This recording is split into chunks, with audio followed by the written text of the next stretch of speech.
dazzling one. This week I just want to talk about some things that have been on my mind. So, the elections occurred last week, and every time I log into YouTube, my subscription feed is filled with videos about the elections. Some rejoicing because Donald Trump got the presidency and he's gonna defeat the New World Order and God raised him up and all of the Trump prophecy stuff.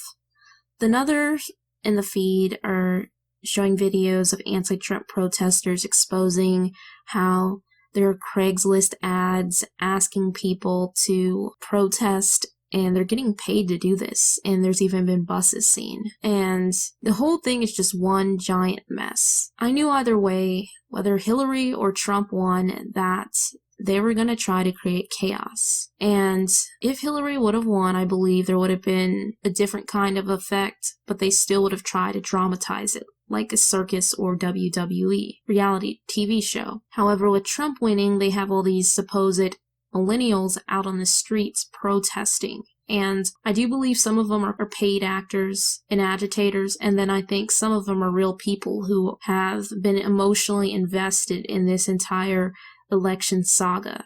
At my university, there was actually anti-Trump protesters, and apparently things got a bit tense, and I'm glad I was nowhere near there. Like I said, I'm a commuter, so I leave at a certain time, but this stuff is spreading, and if the Electoral College does something crazy like takes away Trump's presidency and gives it to Hillary Clinton, which on change.org there are over 4 million signatures, then we're probably going to see more chaos in the streets. And this whole election was one big litmus test, not just for the masses, but for the truth community. And I hate to say it, but there are a lot more people than I thought that are still asleep in some way. Or maybe we're just so tired of doom and gloom that people decided to invest their hope in someone they thought would bring change. And yes, WikiLeaks exposed Hillary Clinton, and it was pretty much confirmed that she was a witch. I mean, the connections to the Podesta emails and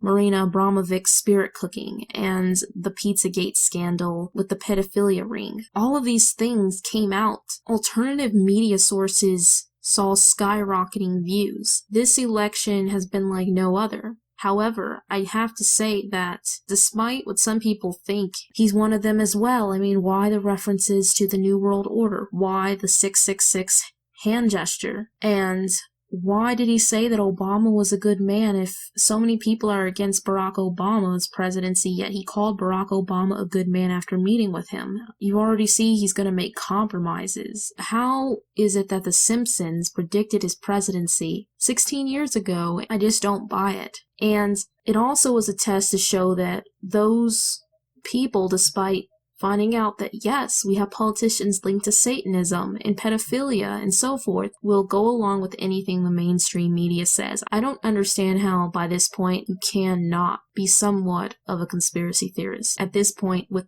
everything that's come out, you can't see that what they've been telling us since we were children, that anybody can become president and if you just work hard, you'll get there. And yes, I do believe hard work can take you to a certain point, but then there's a point where you need to join secret societies, be from the right bloodline, know the right handshakes, and be a part of the right order. The other thing that I found interesting as well is that there was an article that came out by the New York Post a few days ago talking about the newest beauty trend, and it had to do with smearing blood on the face. And I saw some channels cover this. And it's just sick to see how Satanism is mainstream. You have the after-school Satan program. Yes, they're supposed atheists trying to go against Judeo-Christian beliefs, but it's just annoying at this point.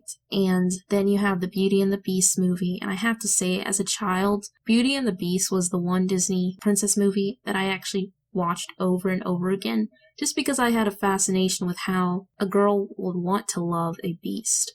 I mean, he was mean, he was unattractive, and it doesn't matter if, some magic turned him into this handsome prince with a kind heart. I just never saw the allure of it. So it fascinated me in that sense. And as I've said in the past, things like Twilight and just the whole paranormal romance genre is just like Beauty and the Beast if you really think about it. And it's just conditioning us to love the Beast, to love Baphomet, that he's really not that bad. And so when you have people smearing blood on their face, and we have people that are in love with Hillary Clinton or Donald Trump, and despite evidence of spirit cooking and just other things that they're into, then would it be too much of a surprise that people could love a beast as well? And they're saying that this is going to be a huge movie, and I'm not surprised. I mean, it's based off of a fairy tale that many of us grew up on. So I don't have a whole lot more to say, but I just kind of wanted to talk a little bit about some personal stuff since I haven't really talked to you guys. So I'm sorry that I didn't do a video last week. Like I've said a million times,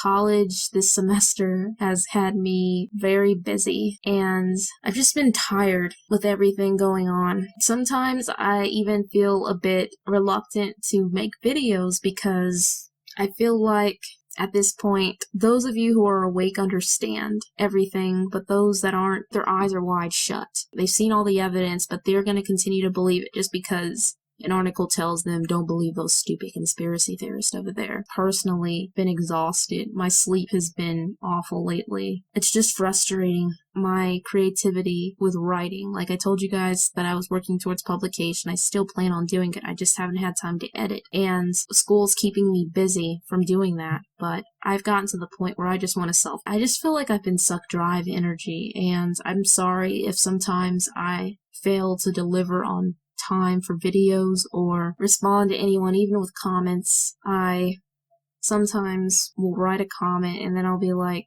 oh, I don't really need to say that.